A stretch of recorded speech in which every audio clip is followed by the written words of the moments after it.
اینجا اونجاییه که من قلی رو پیدا کردم. روز 19 از شوت کردن قلی تا وقتی که یه سنگ گرد بشه. حالتون چطوره قلی فنا؟ آقا من اون روز داشتم با قلی صحبت میکردم، گفتش که ببین بیا یه کاری کن هم جالب باشه هم سرگرم کننده باشه، همین که فکرتو درگیر کنه. گفتم چی کار کنیم؟ گفتش که بریم مکعب روبیک بگیریم. حالا مکعب روبیک هم گرفتیم و قراره امروز حلش کنیم. ممکنه نیاز باشه برم خونه دوباره یاد بگیرم، ولی خب با هم انجام میدیم ببینیم چی میشه. خب یه سطحش درست شد، ردیف اول اینا هم درست شد. حالا از اینجا به بعدش یادم نمیاد. فعلا این دو ردیف اولش و این کفش رو درست کردیم تا فردا. Good morning. این همون سگ است که اون روز میخواست قلیو بخوره. خب بریم یه جای باحال.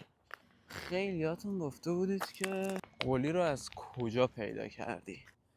اینجا اونجاییه که من قلی رو پیدا کردم. بعد خیلیاتون میگید که قلی گم بشه چجوری پیداش میکنی؟ اینجوری. قلی امروز برگشت بهم گفتش که هیچ سنگی مثل من نی تو پیش رفت، چون قراره دیگه بکنم روبیک حل. یو آقای چاهو داریم. قلی فنا دمتون گرم که تا اینجای ویدیو رو دیدید. فردا میبینمتون. خدا